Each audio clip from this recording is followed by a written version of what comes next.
Good morning. Welcome to the Professional Fiduciaries Bureau Advisory Committee meeting being held Wednesday, September 27th, 2023 at 10 a.m. I now call this meeting to order. I will now ask Angela Quadro to do the roll call and establishment of quorum.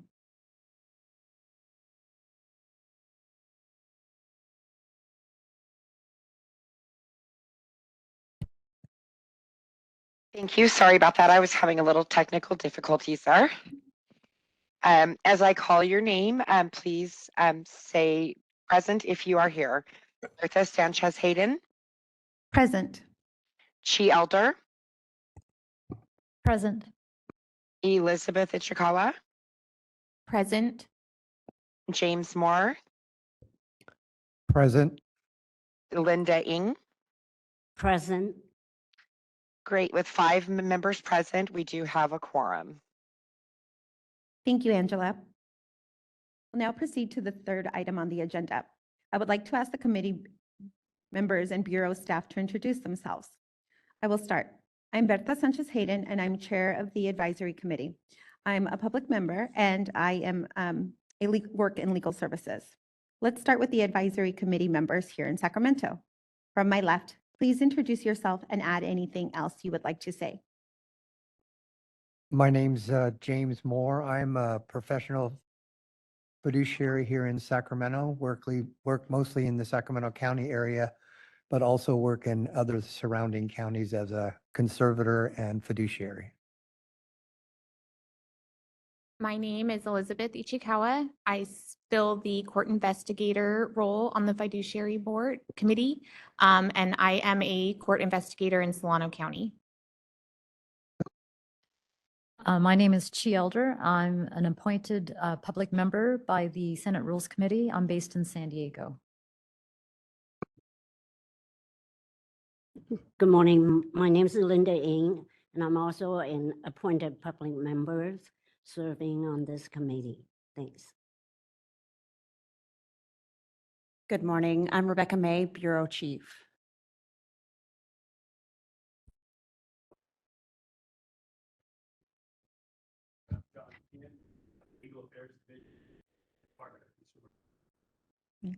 Thank you. I would also like to take a moment to allow Angela Quadro to introduce herself. She is helping manage the WebEx portion of this meeting and is joining us virtually. Angela? Hi, thank you. I'm Angela Quadra, the program analyst for the Professional Fiduciaries Bureau. Thank you, everyone. We will now proceed to item number 4. Please allow me to briefly address this agenda item. California law prohibits advisory committee members from discussing or taking action on any matter not on the agenda. However, this item offers an opportunity to the public to comment on the items that are not listed on today's agenda. Please be aware that public comment during this agenda item should provide information to the advisory committee members and is not meant to be a discussion between advisory committee and the public. Though this may seem at times like the advisory committee members or bureau staff are not being responsive, following these guidelines is critical to ensuring the rules of the Open Meetings Act are followed. Before the committee asks for public comments, I ask individuals making comments to not discuss pending complaints, pending license application, or pending disciplinary actions that may come before the Bureau's legal counsel. Such discussions are considered ex parte communications by potentially providing information to be the Bureau's legal counsel outside of the administrative record in a case. The committee strongly asks that you also respect the privacy of others by not revealing the names, other personal information, and the conditions of any individual involved in any case or complaint.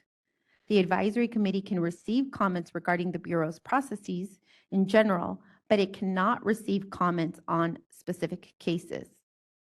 If you want the committee to discuss a topic not on the agenda, you may request that item be considered for a future meeting agenda. However, a request does not obligate the Bureau to fulfill that request. If your comment is related to an item on today's agenda, please wait until we get to that agenda item.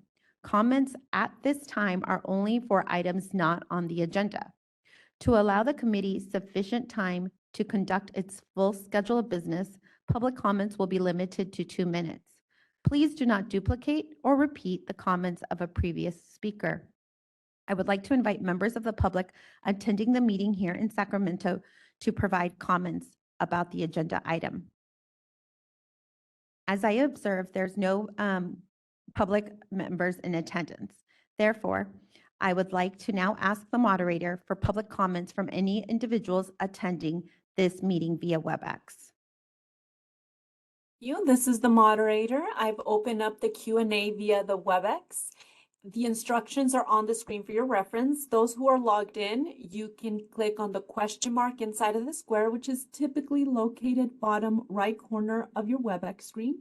And in the text field that appears, type the word comment and make sure it goes to all panelists before you click send.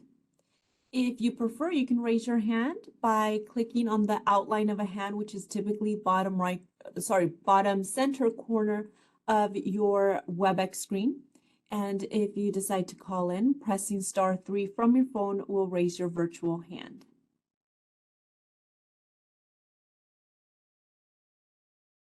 And at this time, I see no request for public comment. Would you like me to close the Q&A feature?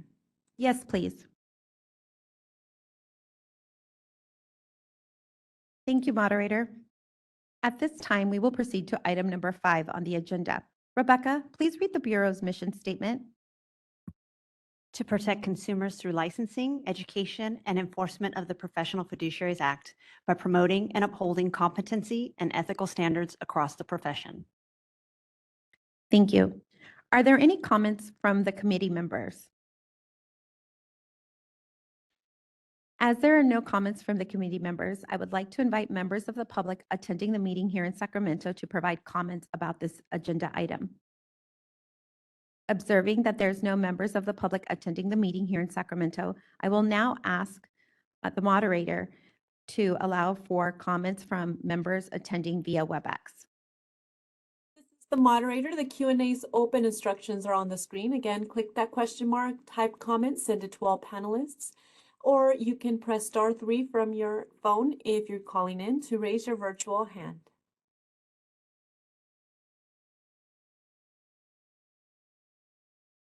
At this time, I see no request for public comment. Would you like me to close the Q&A? Yes, thank you, moderator. And thank you again, Rebecca. We will now proceed to item number 6. Are there any suggested edits to the June 21st, 2023 meeting minutes by the committee members? As there's no suggested edits to the minutes, is there a motion to approve the June 21st, 2023 minutes and allow the Bureau staff to make non-substantive edits if needed? This is Chi Elder, so moved. Is there a second to the motion? This is Jim Moore. I second the motion.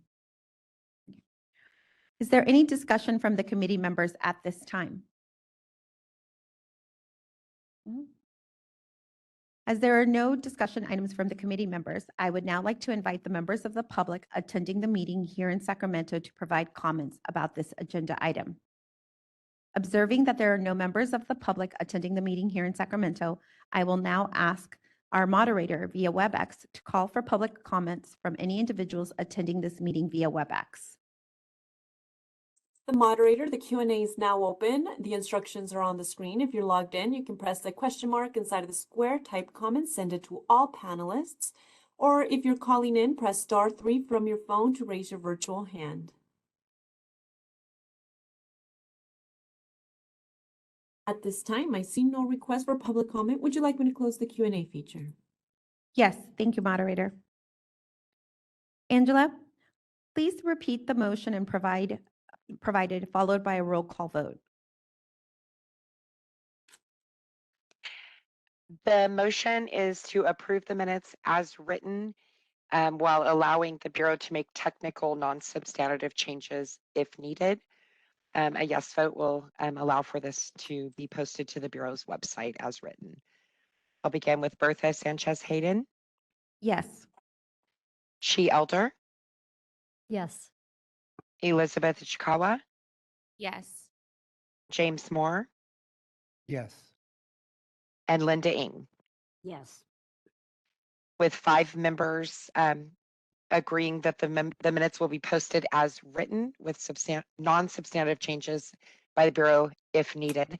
The minutes will be posted as written. Thank you. Thank you, Angela.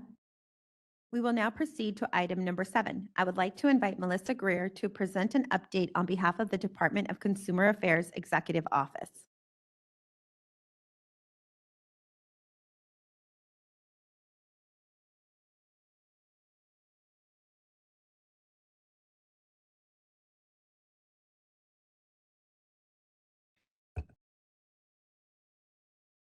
Hello, Good morning. good morning. Good morning, Chair Sanchez Hayden, Vice Chair Ishikawa, Chief May, and members of the Advisory Committee. I'm Melissa Gear, Deputy Director for Board and Bureau Relations, and I appreciate the opportunity to share the Department of Consumer Affairs update this morning. I have several updates and reminders to share, starting with an update on DCA's DEI efforts. On September 29th, the DEI Steering Committee will hold its quarterly meeting. The committee will be discussing employee engagement, cultural events and observances, membership composition, DEI training, DEI hiring principles, and development of a DEI webpage. The DEI Steering Committee is happy to announce that outside consultant Dr. Bernard Gibson will provide in-person DEI training to DCA managers, supervisors, and leaders in October. In addition, Dr. Gibson will provide virtual training to board members on the morning of October 9th, 2023. Dr. Gibson has 20 years corporate experience managing teams and training employees in business effectiveness. Dr. Gibson also has extensive teaching experience at various colleges, including serving as adjunct faculty since 2006 at the University of Massachusetts for the School of Business and Professional Studies. Information on registering for this virtual event has been sent out, along with an email from Director Kirkmeyer personally encouraging advisory committee members to attend. If you are interested in attending this virtual training, please let me know and I can help get you registered. For those that cannot make the training portion will be recorded and be available at a later date. I look forward to updating you in the months ahead on the progress of the DEI Steering Committee. On November 7th, 2023, UMass consultant Christopher Veal will provide training on DEI dialogue for leaders to DCA managers, supervisors, and leaders. Veal's training will include example language and tools, discuss psychological safety and how it impacts these conversations, and include interactive discussion around challenges leaders are facing. Finally, the DEI Steering Committee is pleased to highlight the work of the Board of Barbering and Cosmetology, or BBC, which is collaborating with the Los Angeles County Probation Department to launch the first youth and county level barbering program. The board hopes to have it operational by late winter. Furthermore, the board has been collaborating with the Department of Corrections and Rehabilitation, or CDCR, to launch its testing program within state correctional facilities, expanding to include barbering, and it is anticipated that this will be a large program with 4 facilities committing to include barbering schools. If the Bureau wishes to share its DEI activities with other boards and bureaus, your Bureau Chief can contact Tanya Corcoran, our DEI Steering Committee Coordinator. Also, to further the department's efforts to reach the Californians we serve, DCA will request to translate press releases into Spanish, California's top non-English language, establish a standard for translating releases into both English and Spanish, and encourage the evaluation of additional languages that may serve their audiences and enhance the information released to Californians. Next, as you may have heard, the governor signed Senate Bill 143, which allows until December 31st, 2023, DCA boards and bureaus to conduct remote public meetings without noticed locations accessible to the public, as long as the public is able to participate in the meeting remotely. Although this is great news, it is unfortunate it came after this meeting was noticed and unable to be changed. Your meeting falls in line with several other meetings that fell in between that awkward time period. However, SB 544, which would allow for some meetings to be held without noticing the location of the board member, thus allowing remote virtual meetings, has been signed and will become effective on January 1st, 2024. Additional guidance will be available soon. Next up is an update on two important projects that we are proud to share with you. The first being the Enlighten Enforcement Project and the second, the Data Governance Project. The department is implementing the Enlighten Enforcement Project piloted by the California Dental Board. The project aims to improve procedures, share best practices, and standardize procedures for all boards and bureaus, ultimately creating a template for enforcement policies and procedures. Also, DCA continues to improve its reports regarding licensing and enforcement activities. The director recently led multiple workgroup meetings beginning in late April through early July with staff from each board and bureau to update the data metrics reported in DCA's annual report. DCA's goal is to ensure consistency between the report data in the annual report, DCA's data portal, and board and bureau sunset reports. Ongoing meetings are expected to help build new reports or modify existing ones to provide these new metrics for next year's annual report. Before I close, you may find the following reminders helpful as you begin to plan for the fall. First, before beginning service or performing official functions, newly appointed and reappointed board members must take the oath of office. The oath may be taken before any officer authorized to administer oath unless otherwise specified. Board members should make arrangements with their bureau chief or executive officer. Second, all DCA employees and appointees, including advisory council members, will need to complete the sexual harassment prevention training this year. Advisory council members must take the 1-hour non-supervisory training. This training is required every odd numbered year and is online, self-paced in approximately 2 hours. The sexual harassment prevention training is available in the department's learning management system. If you need assistance in accessing LMS and this training, please reach out to Board and Bureau Relations. Third, on September 13, 2023, Governor Newsom signed SB 447, authored by Senate President Pro Tem Tony G. Atkins, which ends California's restriction on taxpayer-funded travel by state agencies and departments to states that have adopted discriminatory anti-LGBTQ+ laws, essentially ending California's restricted states travel list, and creates a new public awareness project that will consult with community leaders to promote California's values of acceptance and inclusion of the LGBTQ+ community across the country. In the past, several out-of-state trips were not authorized because the travel was to a state on the restricted travel list. This will lift the restriction and permit out-of-state travel to all states if the trip is critical to the functions and needs of the board and bureau.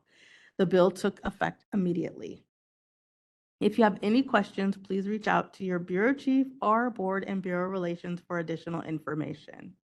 And lastly, advisory committee members must complete BMONT within 1 year of their appointment or reappointment. On October 10th, BMONT will be offered virtually. This will be the last meeting of the year. Members can still register for this training via LMS.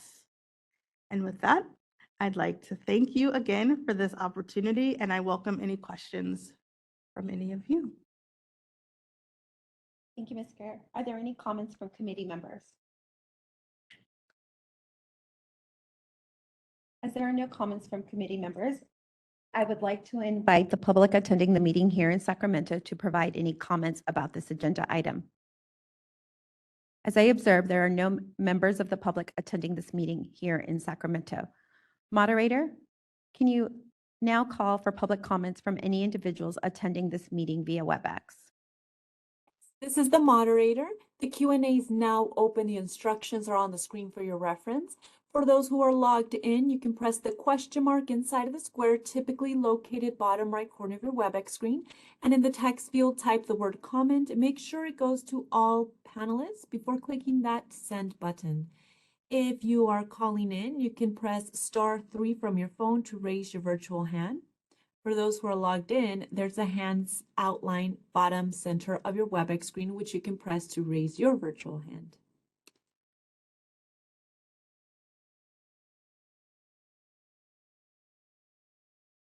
There are no requests. Would you like me to close the Q&A feature? Yes, please, moderator. Thank you again, Melissa.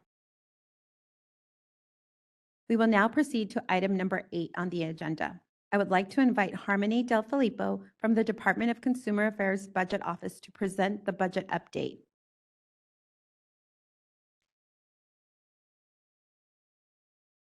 Good morning. My name is Harmony DiFilippo, and I'm the Acting Budget Manager with the DCA Budget Office. I want to thank the Advisory Committee and Bureau Chief for allowing me a few minutes to present on Agenda Item 8, the Bureau's Expenditure Projections and Fund Condition Statement. First, I'm going to start with the Bureau's expenditures, which is on page 8 of your materials.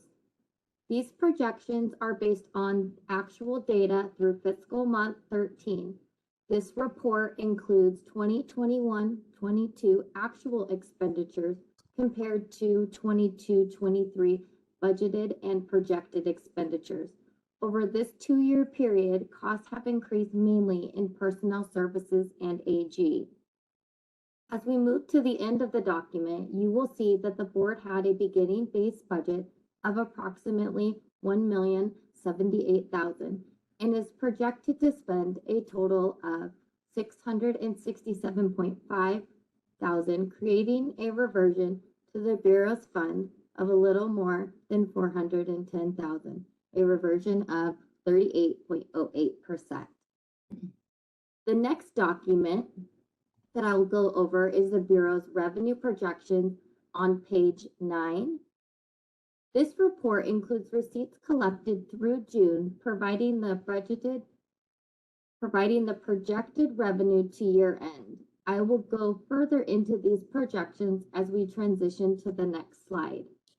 The next slide, page 10 of your materials, is the Bureau's Fund Condition Statement.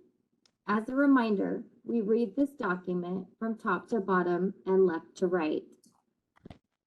The left column is the Bureau's prior year, 22-23, projections based on FM13 pre-actuals. It shows the Bureau began 22-23 with a beginning balance of just over $300,000, collected $657,000 in revenues, with $78,000 from initial license fees, $544,000 from license renewals, and $35,000 was collected from the issuance of citations, fines, delinquent fees, and other revenue. The Bureau expended nearly $720,000, which includes $52,000 in direct draws to the fund for statewide pro rata and pension payments.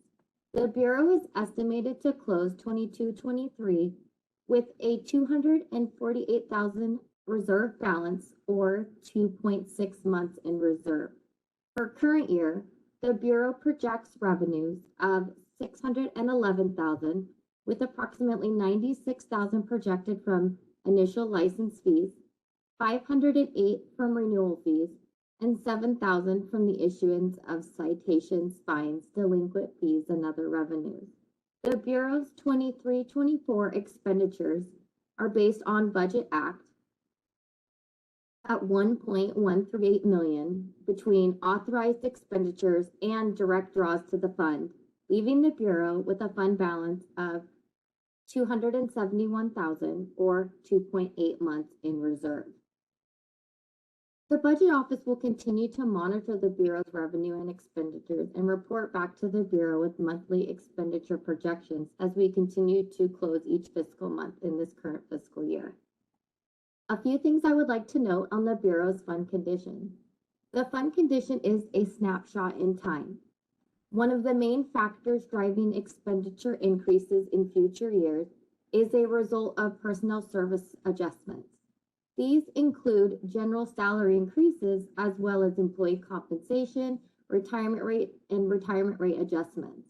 The Budget Office includes a conservative ongoing 3% increase to expenditures on the fund condition statement to account for these ongoing incremental adjustments.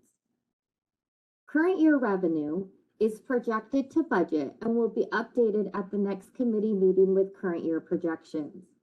You will also notice the revenue is projected static in the out years.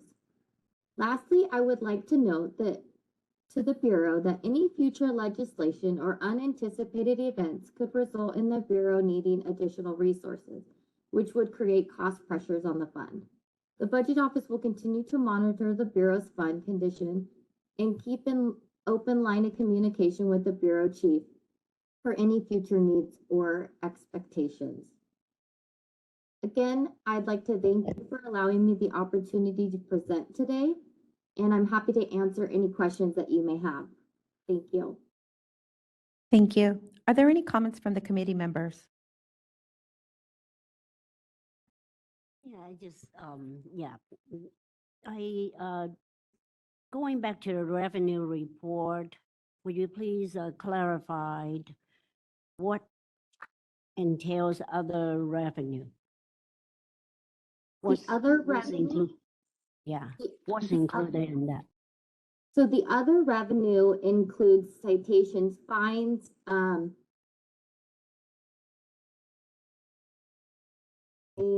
I can tell you exactly what lines are in there. Give me one quick second.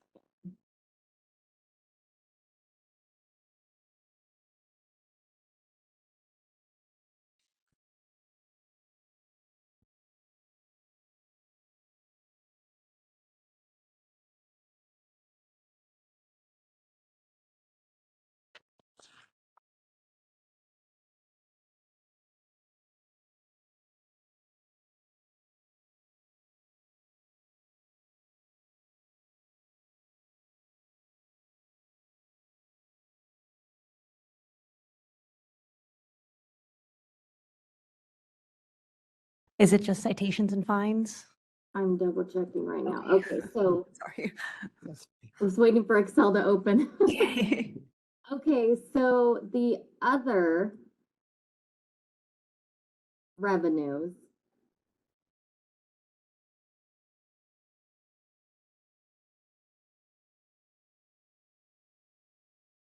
that includes a few different items.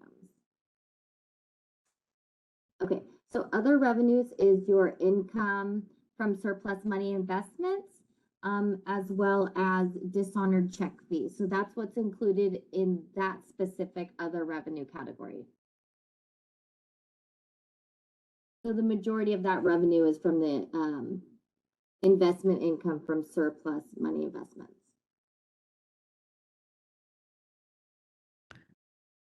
Thank you, Linda, for your question. Are there any other questions from committee members? Hi, this is Chi Elder. I do have another question. The question is still on the revenue report, other regulatory fees. It seems a significant difference from what was budgeted. I mean, it's good, but just wondering what the source of that was. And then I also want to just comment that as I've shared in the past that, just looking forward to the next fiscal year and the year after, that I still am concerned that the Bureau will be operating at a deficit. And so I think it's important to keep this at top of mind and to let our legislator know. Thank you. Thank you, Chi. I will now like to invite members of the public attending the meeting here in Sacramento to provide comments about this agenda item. As I observe, I see no individuals here in Sacramento wanting to comment, so I will now ask the moderator to call for comments from any individuals attending this meeting via WebEx. The moderator, the Q&A is now open. The instructions are on the screen for your reference. If you're logged in, you can raise your hand by pressing the question mark inside of the square, type comment in the text field, and make sure it goes to all panelists before clicking send. If you are calling in, you can press *3 to raise your virtual hand.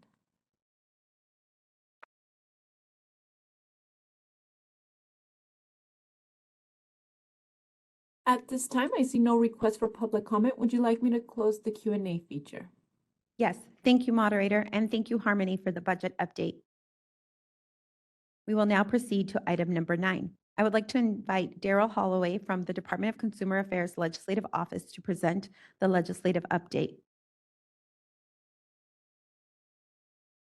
Hello, everybody. I'm Daryl Holloway from the Department of Consumer Affairs, and I'm going to give you a legislative update on legislation that affects your bureau as of, I guess, the current time.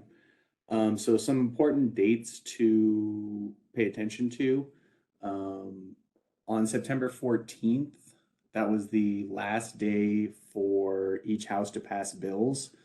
So that's already happened, and all the bills that are going to pass the legislature have either done so or have been sort of put on hold. The legislature operates in a 2-year cycle, so some of these bills that have been that are not currently moving forward this year could come back next year, but that's not really guaranteed.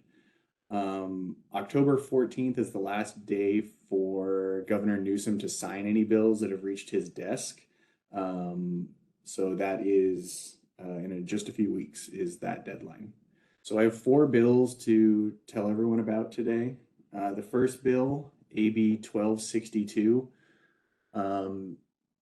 The status of this bill has changed since the handout that you guys, or the document that you guys have. It's actually through the Senate now, and it has been enrolled and presented to the governor. So he has the opportunity to sign it. This bill, AB 1262, extends the sunset review date of the Professional Fiduciary Bureau from January 1, 2024 to January 1, 2028. It also makes a few statutory revisions in response to issues that came up in the sunset review process. It is going to stagger terms for committee members, and it allows expired licenses to be reinstated. It also repeals the provision transferring authority from the Bureau to the Professional Fiduciary Advisory Committee. The next bill I have to tell you guys about is SB 232. This bill we talked about last time at the last meeting. It was held in the Senate committee and may be acted upon next year, but right now it's not moving forward. This bill expands the definition of gravely disabled in the Lanterman-Petrus Short Act. It includes conditions where an individual is incapable of making informed decisions about or providing for their own medical care or other personal needs. The third bill I have to tell you guys about is SB 280. This bill has also been enrolled and presented to the governor for his signature. It requires conservators beginning January 1, 2025 to submit care plans at specific times and imposes civil penalties and sanctions on conservators for failing to do so. It requires the Judicial Council to develop a mandatory standardized form for this process. The last bill I have for you guys today is SB 544. This one also has a status update. It has also been, excuse me, this bill has gone to the governor's desk and he signed it, and it has been chaptered by the Secretary of State. So this will be going into effect. This bill will, until January 2026, revise existing teleconference requirements within the Bagley-Keene Open Meeting Act. It authorizes state bodies to hold a meeting by teleconference if at least one member is physically present at each teleconference location. The bill will authorize members to participate from remote locations if a majority of the members are present in the same teleconference location. This bill will also authorize any members with a need related to a disability to participate remotely if certain conditions are met. The bill will also permit state advisory boards to meet by teleconference if at least one member is present at the primary meeting location. That's all I have for you guys today. If anybody has any questions, I'm happy to answer them if I can. Thank you, Daryl. Are there any comments or questions from the committee members? Hi, excuse me. Hi, this is Chi. I just need clarification on where it says majority of the members are present in the same teleconference location. Mm-hmm. So does that mean they're just connecting to the same video conference link? Or I will look into that and get back to you. I don't want to give you any incorrect information, and I didn't personally analyze this bill. So I will get you an answer. I can fill in a little bit, Daryl. This is Rebecca. Oh, hey, Rebecca. Yeah, so this bill, I think that the way it's drafted in the handout, the bill pertains to both members of a board, and then there's a carve out for members of an advisory committee. So the rules are going to be a little bit different for advisory committee members. So as I understand it, and if I'm incorrect, I will bring a correction to the December meeting. There is a carve out for advisory committees. We do have to have one public location, so a location that the public can attend, but it can have one staffer attending. So the members of the advisory committee can meet from locations that are not publicly noticed on the agenda. So you can call in from wherever you're at. You have to have your camera on. And of course, there's some exemptions for technical difficulties or technical issues which happen. The agenda has to specify who is participating remotely and who is on site, and reflect that in the meeting minutes as well. And then as all these good bills seem to have a sunset date. So this is good for the next 2 years. So not in perpetuity, it's until it expires 2026. thank you. Thank you, Rebecca and Daryl. I would Thank you. now like to invite members of the public attending the meeting here in Sacramento to provide comments about this agenda item.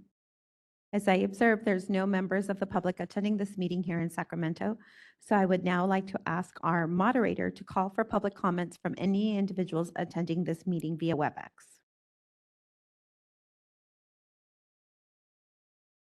On the screen for your reference. If you're logged in, press that question mark inside of the square, type the word comment, send it to all panelists, or you can raise your hand by pressing that outline of a hand which is at the bottom center of your WebEx screen. If you're calling in, press *3 to raise your virtual hand.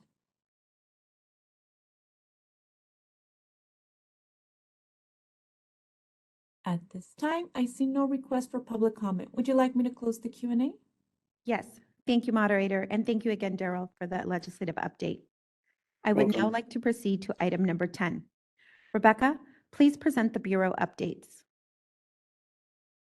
Thank you. So the statistics, the application licensing and enforcement statistics are in the materials and they're on the screen for you to follow along with me. This represents the data that we have for fiscal year 22 to 23. So July 1st, 2022 through June 30th of this year. And in that time, the total licenses issued since July 1, 2008, when we started issuing licenses, is 1,372. As of June 30th, 834 active licensees. Initial applications received in this fiscal year, 82. Initial licenses issued, 48. The processing time for complete applications, I'll just jump to Recorder 1, 35 days from receipt to approval to sit for the exam, and then 15 days from passing the exam to the issue of licenses. Quarter 2, 16 days from receipt to approval to sit for the exam, and 16 days from passing the exam to the issuance of the license. Quarter 3, 17 days from receipt to approval to sit for the exam, and 9 days from passing the exam to issuance of a license. Quarter four, 19 days from receipt of the application to approval to sit for the exam, and then 16 days from passing the exam to issuance of the license. So those numbers have held steady, and I think that they look pretty good. For renewals, we processed 751 renewals in this fiscal year. And the processing timelines, they held steady. Quarter one, 15 days, quarter two, 19 days, quarter three, 11 days, and quarter four, 19 days. We usually advise it's up to 6 weeks to process a renewal once we receive it. So we're well under that. We received 162 complaints. Closed 181 complaints, and you can see the breakdown from fiscal year to fiscal year. The average days to close, 196. Currently, or at the end of June, there were 76 pending complaints open. The Bureau issued 26 citations, and the Bureau initiated 10 cases with the Attorney General last fiscal year. Any questions from the advisory committee on the statistics? Okay, I'll just keep moving forward and then we can take public comment at the end of. So outreach events, I unfortunately have nothing to report and there's nothing coming up. Of course, as always, if there's an event that you think the Bureau should attend, please let us know. The newsletter, the most recent newsletter went out in June, and we are aiming for the next newsletter to come out in December. Sunset Review, we are almost at the end of the finish line here on Sunset Review. I should have a final report for you in December at the next meeting. As of this morning, the governor has not yet signed the bill, but I am very hopeful that he will. It extends the sunset until January 1st of 2027. The bill makes some statutory changes that were requested by the Bureau in the sunset report, including staggering the advisory committee terms. It makes it a crime to hold oneself out as a professional fiduciary unless they're actively licensed. It establishes a process and parameters for the reinstatement of a canceled license, requires licensees to respond to the Bureau's inquiries within 30 days, and prohibits licensees from aiding in unlicensed practice. As it relates specifically to the staggering of the advisory committee terms, that section is not effective until 2027, so it won't affect any of the members currently seated on the advisory committee. For the website, we're always making updates to the website. We've made some updates to the licensing page. And on the licensee lookup, we further clarified.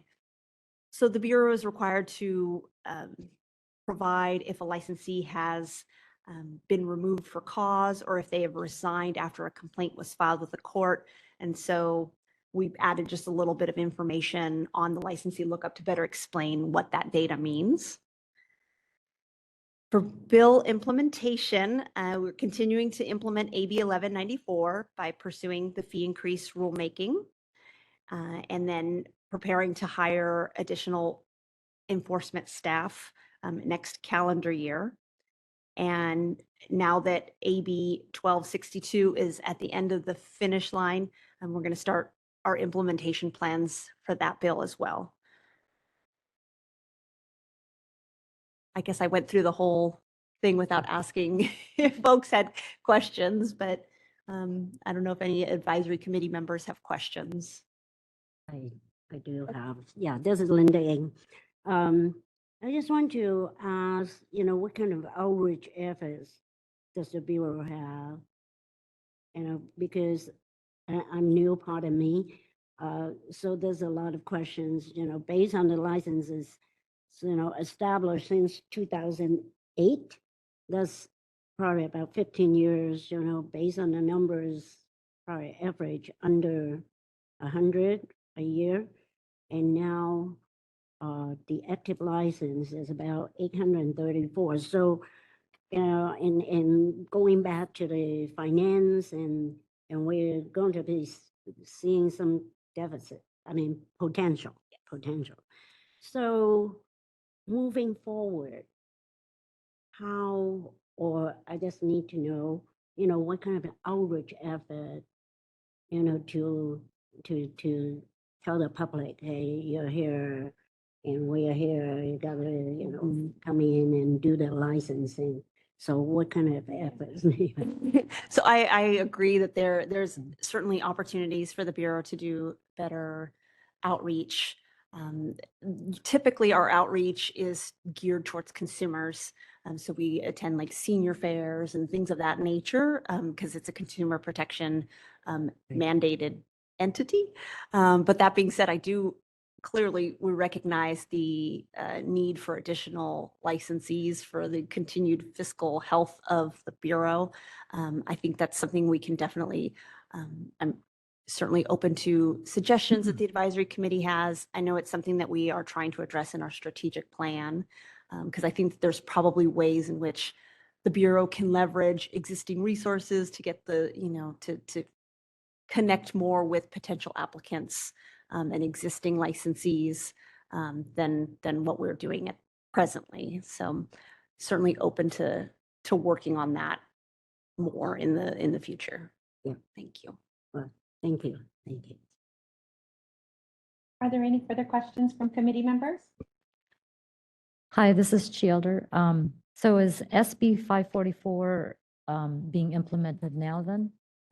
For the next meeting is my question. So SB 544 is it'll be effective January 1 of next year.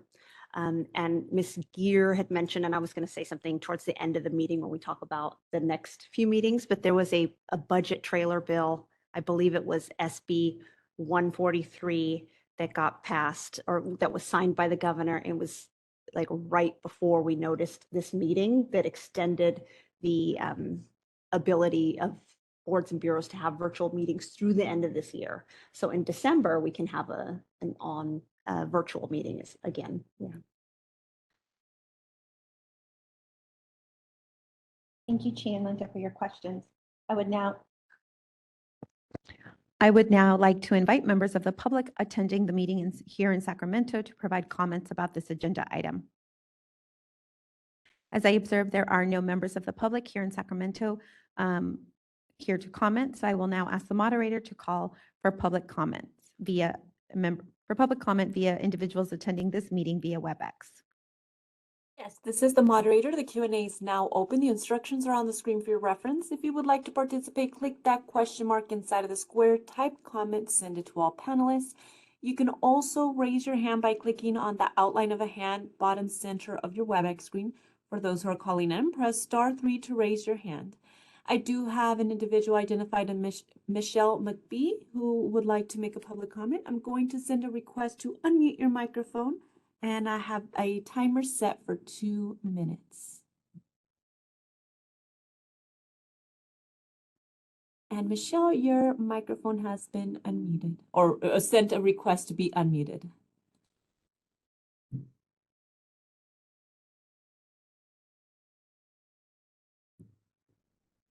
And I see your microphone is unmuted, but I cannot hear anything. If you wanted to try that again, the mute button, there's the down facing arrow.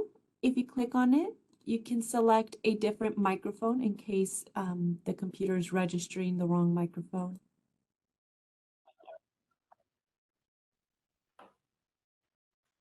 And Michelle, I believe I can hear you now.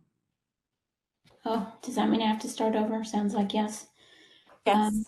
Michelle McBee, professional fiduciary, license number 635. I've been practicing 11 years. I may have missed the topic, but I'm curious to know if the rule is in effect for enrolled agents to be licensed in our bureau as professional fiduciaries. That's the first question. The second question is, how will enforcement be done? Thank you. This is Rebecca. Thank you so much for your question.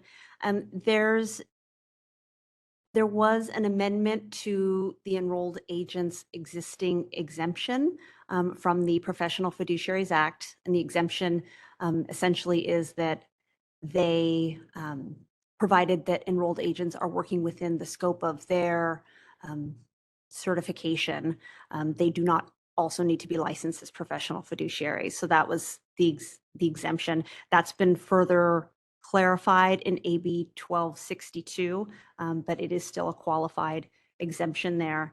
And that will be effective January 1 of 2024, provided that the governor signs the bill, which I do anticipate that that will happen. And then there, I believe, and I'm sorry, I'm just going from memory, one of the provisions in AB 1262 was to make it a crime to hold oneself out as a professional fiduciary that's not duly licensed, actively licensed by the Bureau.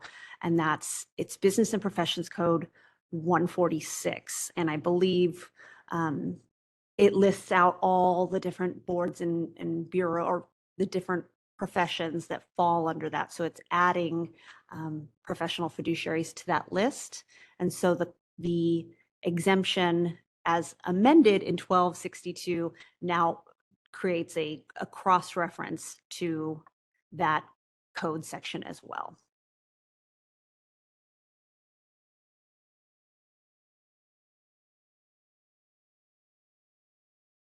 Thank you for the question. Moderator, I'm going to send a request to unmute Jerry Desmond's microphone. Let me set up the timer here for 2 minutes. Jerry, I just sent a request to unmute your microphone. With the Professional Fiduciary Association of California, or PFAC, just adding a comment in line with the previous question and answer, that PFAC does support the provisions of AB 1262 that the chief just discussed, which is the enrolled agent clarification provision, as well as the provision to amend Business and Professions Code Section 146 to provide that holding oneself out without a license is within the criminal prosecution authorization statute. Thank you.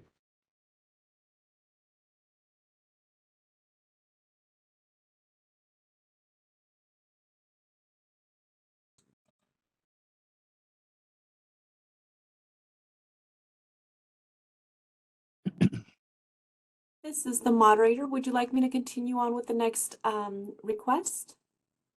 I do believe that I see one more hand up, moderator. Yes. Next individual, James Count. Sorry, are you able to hear me in the hearing room?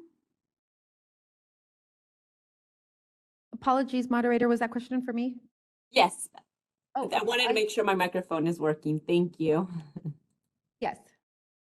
Next individual, James Count. I'm going to send a request to unmute your microphone. James, you are unmuted and you'll have 2 minutes. And looking at the statistic numbers of licensees and so forth, I was looking at this year's report versus a year ago's report. And this year's report indicates renewals for the 12 months. You have numbers of 751, where last year's report had years renewals based on the same 12-month period for that fiscal year of 774, basically a 3% drop.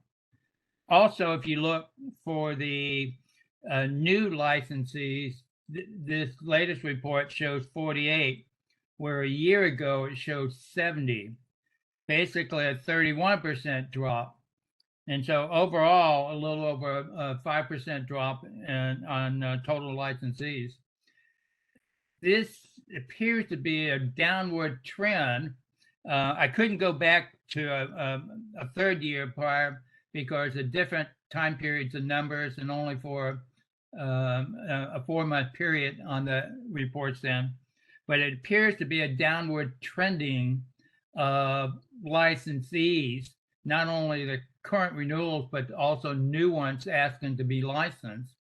And so in the future, if possible, I'd like some discussion on what the Bureau may be doing to counteract this trend, because with your budget problem, this only makes it worse as far as being able to fund your operation. Thank you so much, Mr. Counts. Unfortunately, that the data is not on this this handout, but we'll include it for December. We have started offering retired and inactive license types, so some of that attrition can probably be attributed to licensees deciding to go inactive or retired.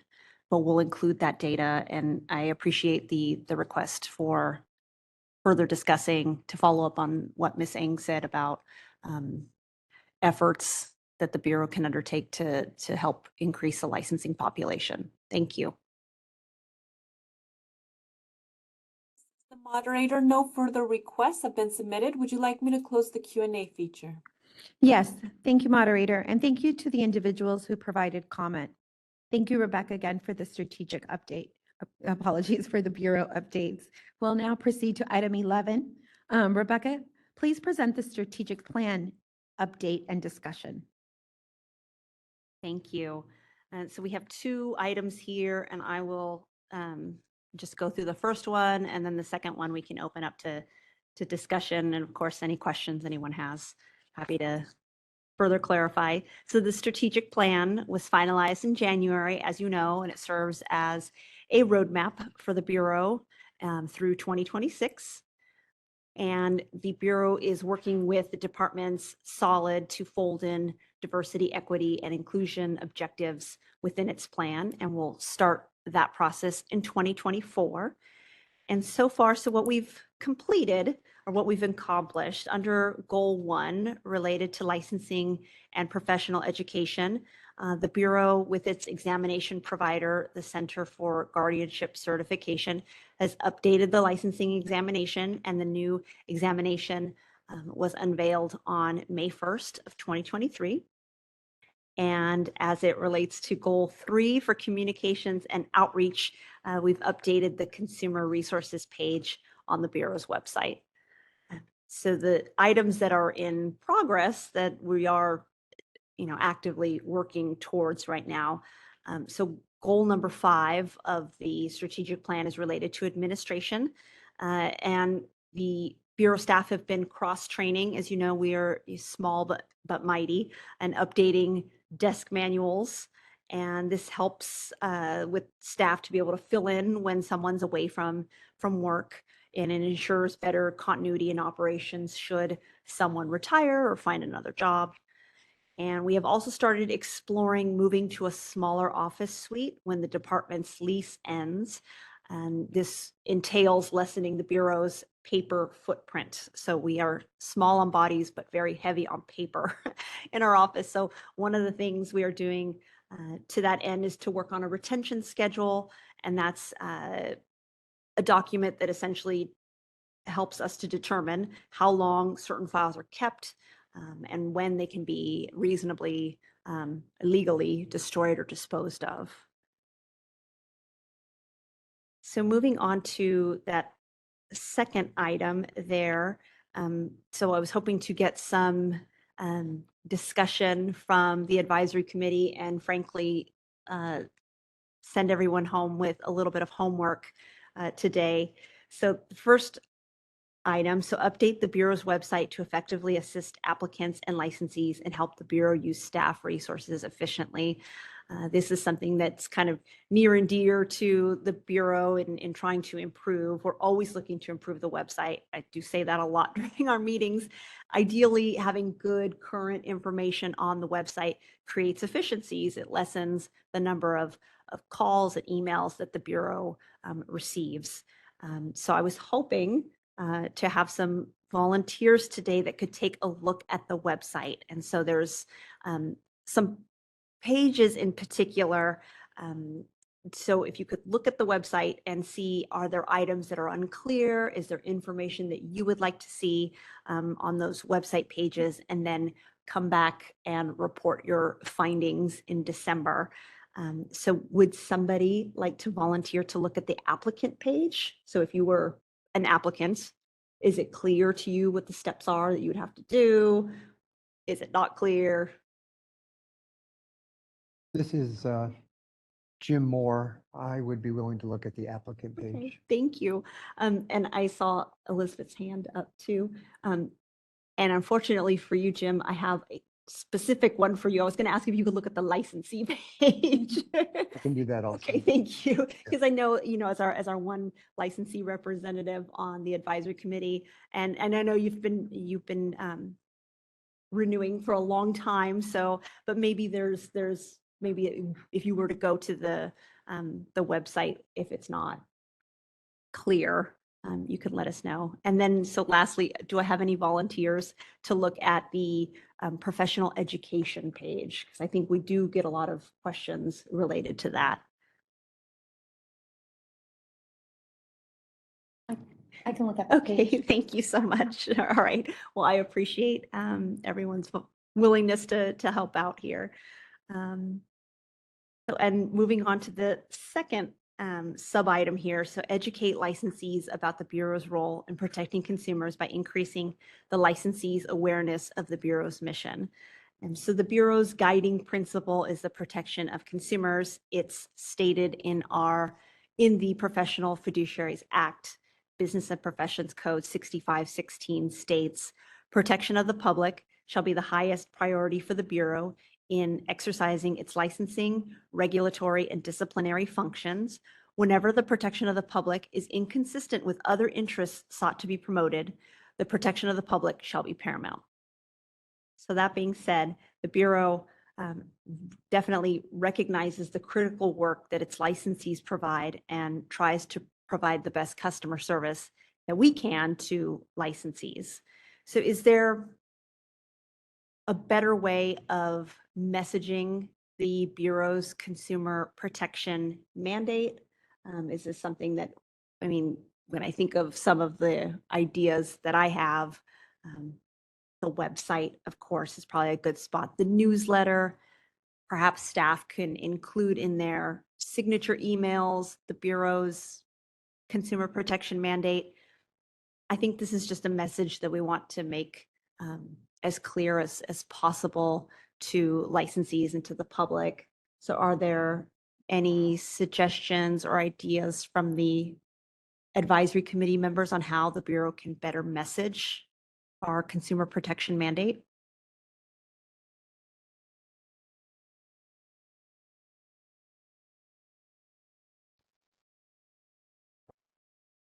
Perhaps on the website or in other materials, really connecting why the Professional Fiduciary Bureau is part of the consumer affairs. I think something I've seen other public agencies do is almost do a little org chart. And that way that visual helps people understand why it fits within this organization as a consumer protective action. Okay.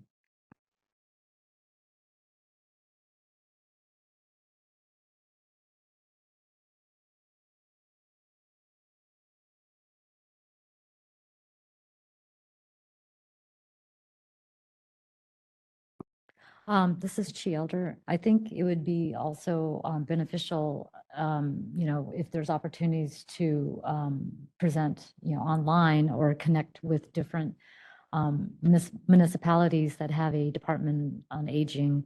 There's, I think that's a good target audience to be able to amplify the Bureau's mandate.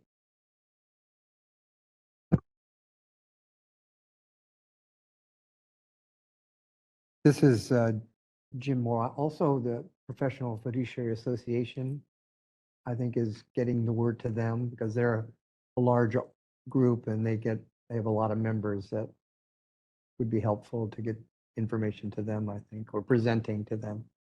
I think there's what's nice about this profession, and I don't want to compare it to other professions, but individuals that enter this line of work, they understand that they are to put their clients' needs ahead of their own. And so I think that there's a real nexus between what the licensees aim to do and what the Bureau aims to do. And so maybe connecting that message with the licensees.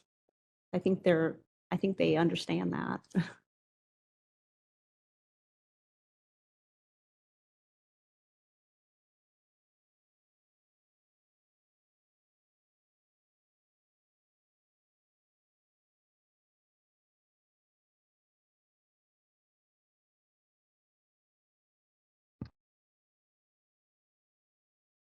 Are there any further comments from committee members or suggestions?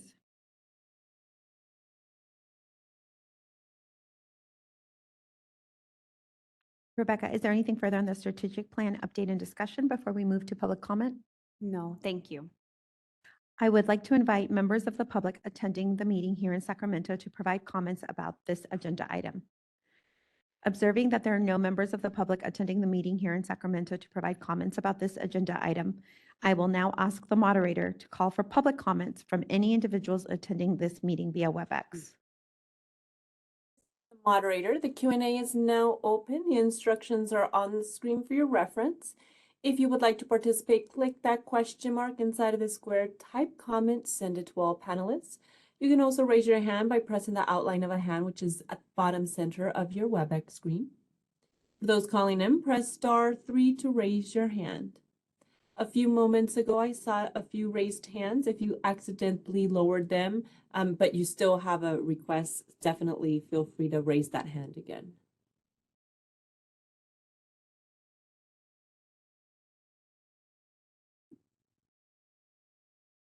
At this time, I see no request for public comment. Would you like me to close the Q&A feature? Yes, thank you, moderator, and thank you, Rebecca. We will now proceed to item number 12 on our agenda. Rebecca, please provide the status of the Bureau's proposed rulemaking.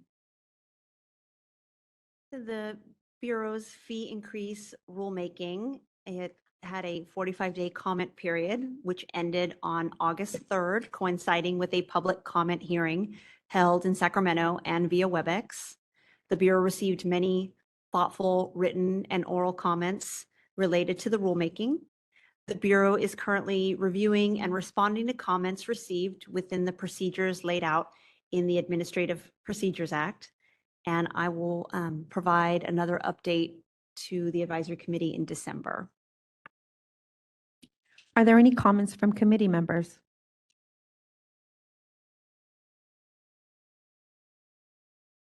I would like to invite members of the public attending the hearing here in Sacramento to provide comments about this agenda item. Observing that there's no members of the public attending this meeting here in Sacramento, I will now like to ask the moderator to call for public comments from any individuals attending this meeting via WebEx. This is the moderator. The Q&A is open. Instructions are on the screen. Press that question mark, type comment, send it to all panelists, or press the outline of a hand, bottom center of your screen. Or those who are calling in, press *3. I do have an individual identified as Jerry Desmond who would like to make a comment. Jerry, I'm going to send a request to unmute your microphone, and you'll have 2 minutes. Thank you, Chair and members and Chief. Jerry Desmond with the Professional Fiduciary Association of California, PFAC. As our association and members have testified in the public hearing on the regulations on August 3rd and in the written comments as well, we would support a modest fee increase in the licensure fees that would correspond with the increase in the cost of living since the fee levels were first established together with the Licensure Act. We certainly support actions that can enhance consumer protection by ensuring that individuals who provide fiduciary services to Californians are licensed and overseen by the Bureau. This could also increase the licensed population from the current number of, I think it was 834.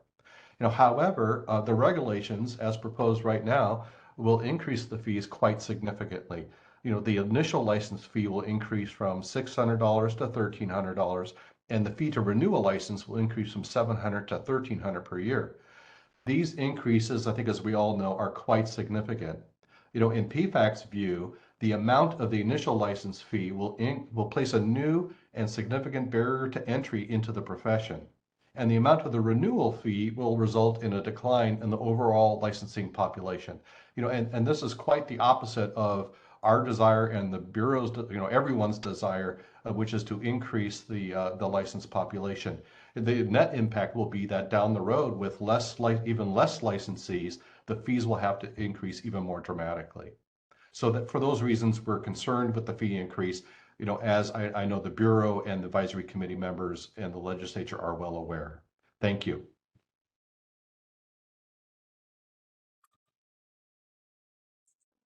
No further requests have been submitted. Would you like me to close the Q&A feature? Yes, thank you, moderator, and thank you to individuals who provided comments for this agenda item. Thank you, Rebecca, again for providing that update on the Bureau's proposed rulemaking. We will now proceed to item number 13 on the agenda. Angela, what items have you recorded from our meeting today for consideration to be included on future agendas? Hi, so I've got a couple of items that I recorded.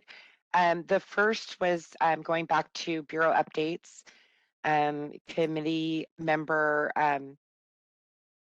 Linda Ng had requested that we possibly include an item to discuss how the Bureau can ways to look at increasing the licensing population was the first one. The second one was during the same item regards to the downtrend of licensees. So Ms. May had stated that she would update the committee and the public on including in our statistics the number of retired and inactive licenses, so that could be included in that number. And then the last was during the strategic plan item. First, we will include on B 1.3 for the review of the application, licensing, and professional education pages. We'll have feedback on those web pages from the committee members after they've reviewed them. And then as far as the as 1.5 on how to educate licensees about the Bureau's role in protecting consumers, we will have that on there for any suggestions the committee members might have had. Is there anything that I may have missed from the committee members? Committee members, are there any questions or suggested items?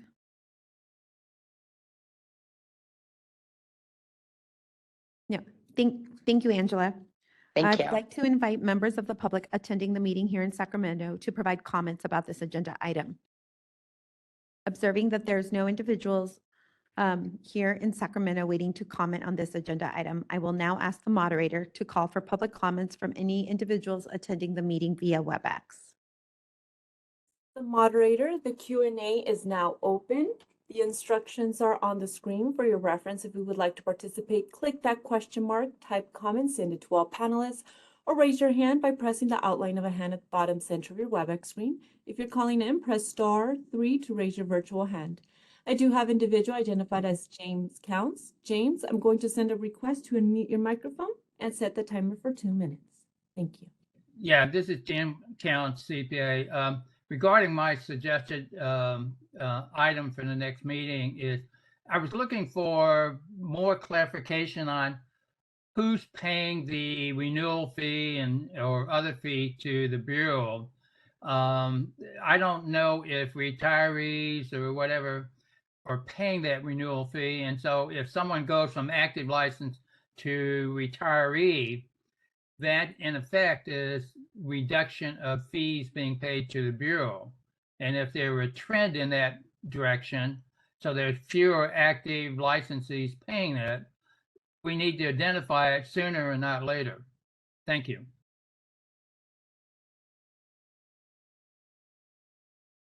This is the moderator. There are no further requests. Would you like me to close the Q&A? Yes, thank you, moderator, and thank you to the individuals who provided comments. Thank you, Angela, again for your support on that item. We will now proceed to item 14. The following meeting dates have been scheduled for the remainder of 2023 and 2024.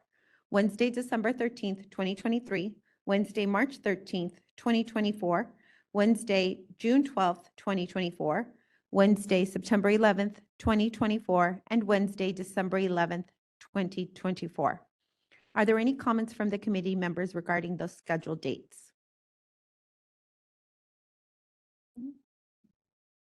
As there are no comments from the committee members, I would like to invite members of the public attending the meeting here in Sacramento to provide comments about this agenda item.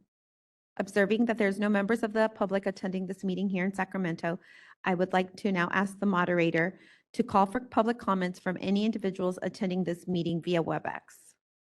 The moderator, the Q&A is now open. The instructions are on the screen for your reference. If you would like to participate, click that question mark, type comments, send to all panelists. Calling in, press *3.